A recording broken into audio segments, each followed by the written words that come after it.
superhero landing! Hello there, and welcome to Foodie Legends, your go-to resource for the best foods to eat around the world and their history. Today, we are on the second part of our culinary journey in the land of the rising sun, Japan.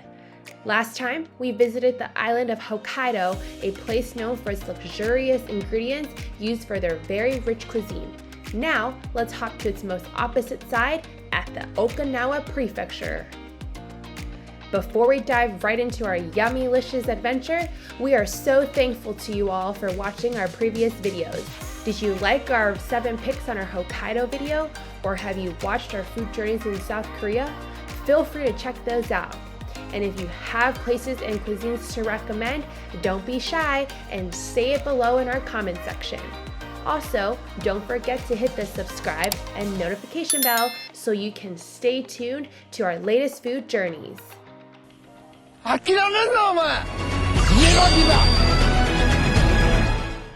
This is the Okinawa Prefecture, located in the southernmost and westernmost region of Japan.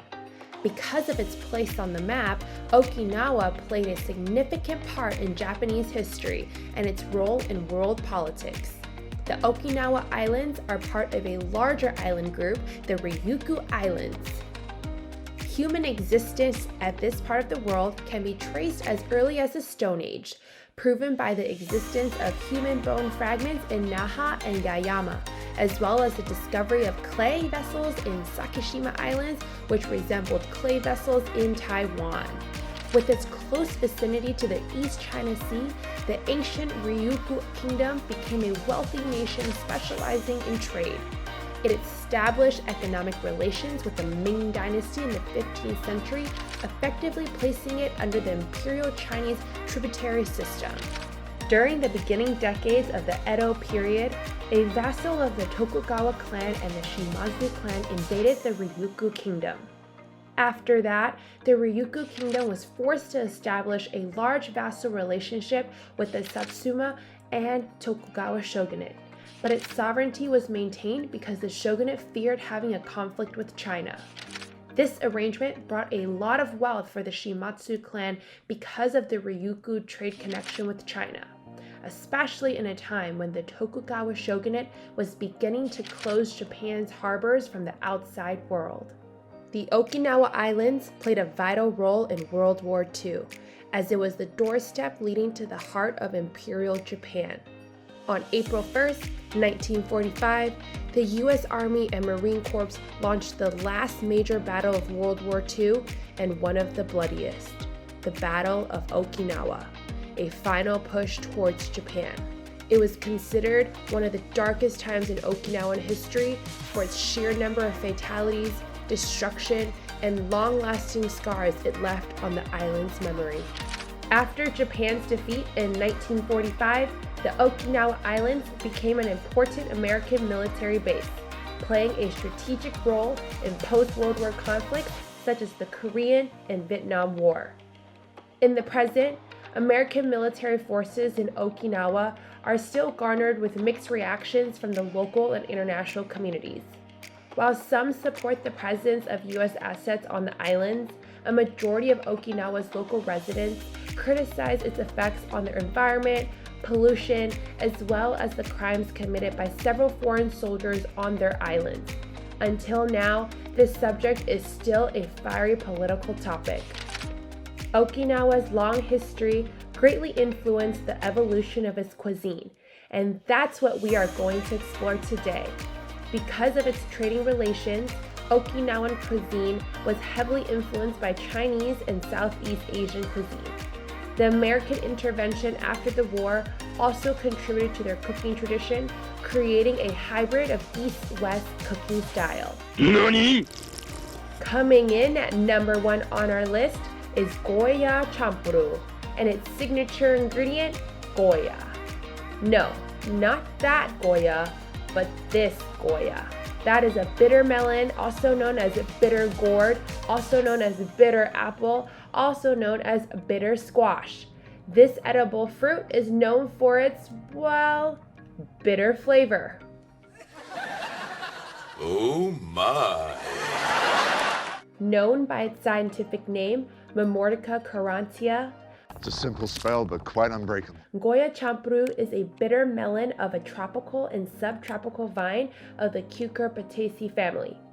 It is widely grown fruit in Asia, Africa, and the Caribbean. It has many varieties depending on its size and the bitterness of the fruit. Bitter melon has become a common part of East Asian, Southeast Asian, and South Asian cuisine. Tasting bitter melon for the first time can really be an off-putting experience for some people. It has a tough and crunchy texture, discharging a bitter flavor in your tongue once you've chewed it, leaving a similarly bitter aftertaste. Because of this, it can be somewhat an acquired taste for the uninitiated eaters. But we are initiated, aren't we, Bruce? However, with the right preparation and cooking method, bitter melon provides a nice crunch and a diverse flavor for your dish, and the Okinawans use it to their advantage. Chanpuru is an Okinawan stir-fry composed of egg, tofu, thinly sliced pork, or spam. It is a signature dish of Okinawan cuisine and has many variants, but Goya Chanpuru is the most unique of them all. The word Chanpuru originates from the Malay or Indonesian word campur, translated as mix.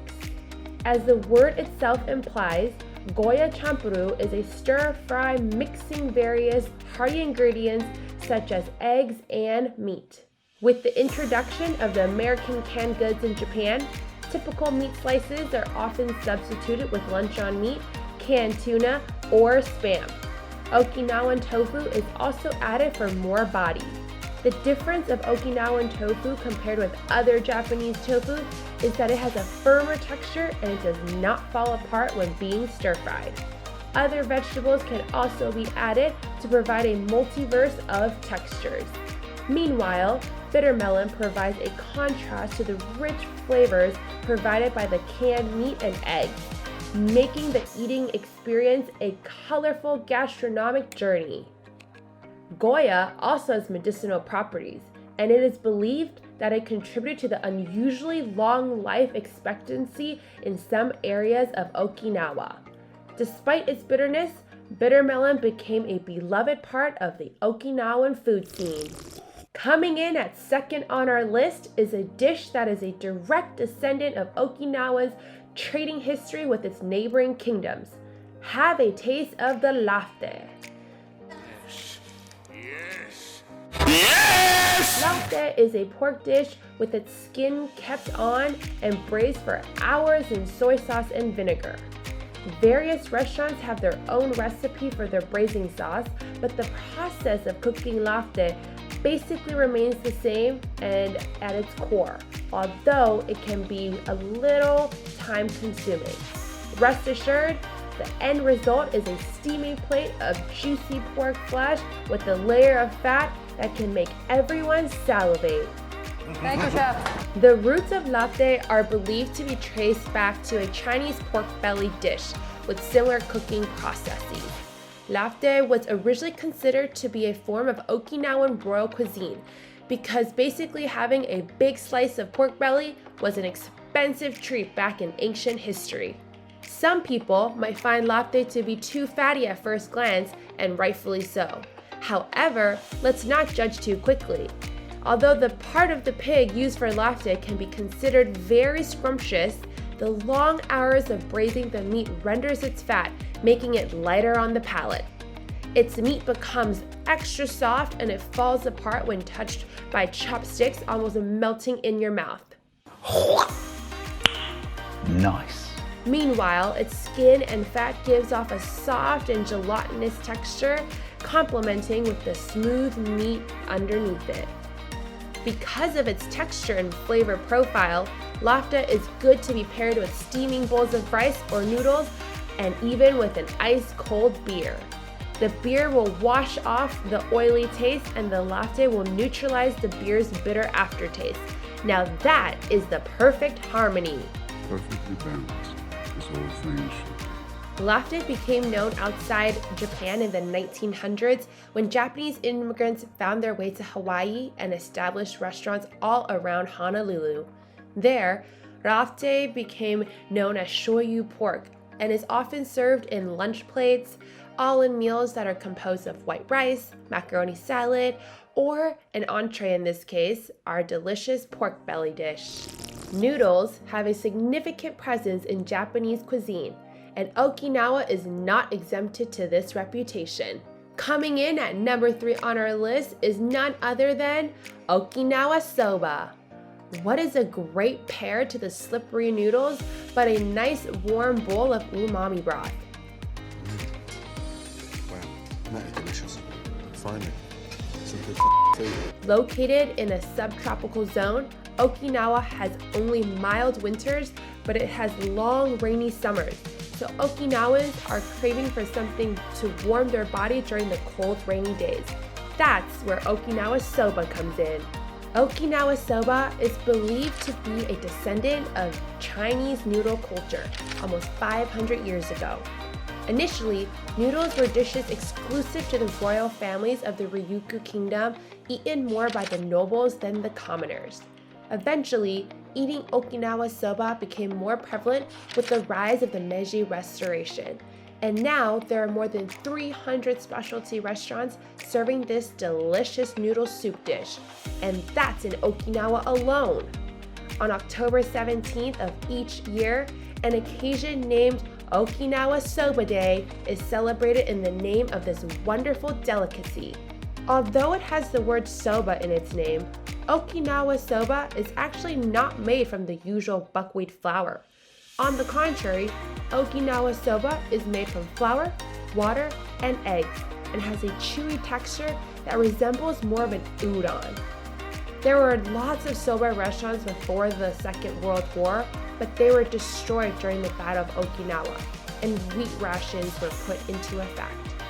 Soba in Okinawa was resurrected by the introduction of noodle-making machines in the 1960s, although buckwheat was eventually replaced by wheat noodles. A typical bowl of Okinawa Soba has a broth flavored with kombu, or edible seaweed, katsuobushi flakes, and pork. Fish cakes and thick slices of pork belly are also used as toppings, finished by a healthy summit of thinly sliced scallions and pickled ginger. If you want to customize your Okinawa Soba a little bit more with a touch of spice, you can pour a few drops of korigusu, which is chili pepper soaked in awamori rice liquor. Now that's what we're talking about. Coming in at number 4 on our list is taco rice, the offspring of the Western influence on Okinawan cuisine. But no, taco rice is not actually taco as we know it. Wait a minute!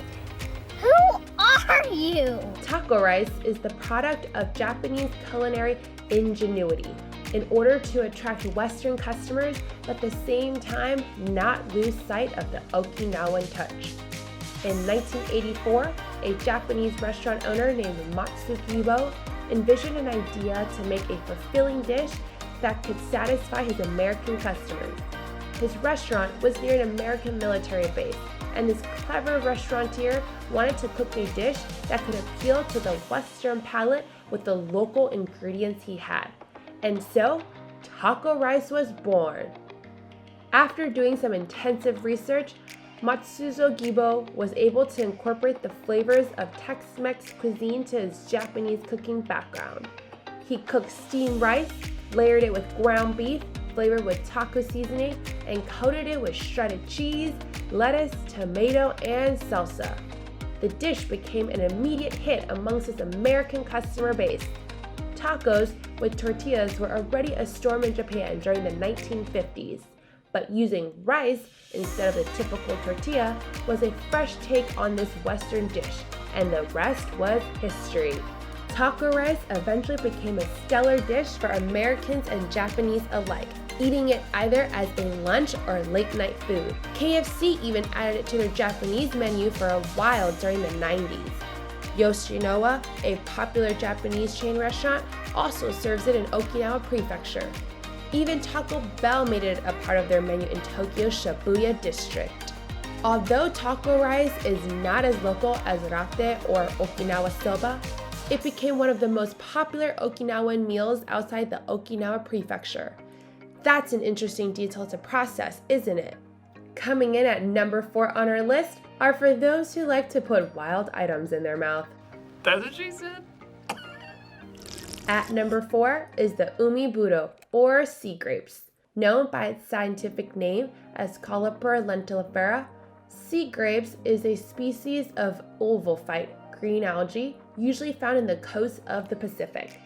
This type of seaweed is a favorite in ingredients by home cooks and chefs alike in Southeast Asia, East Asia, and Oceania because of its soft and slightly crunchy texture. Sea grapes were first cultivated commercially in the seas of the Philippines during the 1950s. Filipinos usually eat this delicacy as salads, usually enhanced with vinegar, onions, tomatoes, ginger, and calamansi. Japan, a country known for its cuisine centered on raw and fresh delicacies, followed on the commercial cultivation of Umi-Budo and used this special ingredient in their own way of cooking. Growing sea grapes in Okinawa is centered at the island of Miyako, where sea grapes grow by thousands. Umi-Budo has a taste that resembles the ocean, little salty and fresh to the palate. Okinawans love to eat this delicacy because cooking this bad boy at high temperature is not a very good idea. If you ever try to do so, then you are made of stupid. Preparing it is simple. By carefully washing it in cool water to remove sand and any residue, and that's it. It can be eaten just the way it is, and it can be served dipped in ponzu, a citrus-based sauce made into sushi, or as a salad. That's the secret with fresh seafood. Sometimes the best way to eat it is not by doing much to it. Coming in at number 6 on our list is a dish worthy of emperors, the tofuyo. We're not worthy! Tofuyo is a tofu dish native to Okinawa. To prepare this dish, the tofu must be fermented, turning it into red furu or fermented bean curd. This craft is said to originate from China and was introduced to Okinawa during the 18th century. Since tofuyo was brined and fermented, its original form tasted horrible to the Okinawans. Because of this, awamori, an alcoholic beverage, was used instead of salt, giving it a milder flavor. Tofuyo was served exclusively as an appetizer for the emperor and his family, and to the nobles of the Ryukyu kingdom, because preparing it requires expertise and patience. Now it is more available to the public, although one may still find it quite pricey. Tofuyo is popular for its signature red color and is usually served in slices and must be nibbled in small bites. This royal appetizer has a pungent aroma which may discourage amateur eaters, but those with a curious and refined palate find it to be creamy and rich in flavor, just like the smelly but tasty European cheeses. It has a texture that resembles cream cheese too, smooth and soft to the tongue. It makes sense that tofuyo is served as an appetizer. It readies the eater's palate for a multi-course meal, a common sight in an ancient royal Japanese court. Last on our list is the sweet conclusion to our Okinawa food adventure, the Chinsuko. After having a taste of the rich and savory flavors up on our list, it's wonderful to grab a sweet bite that will refresh our taste buds.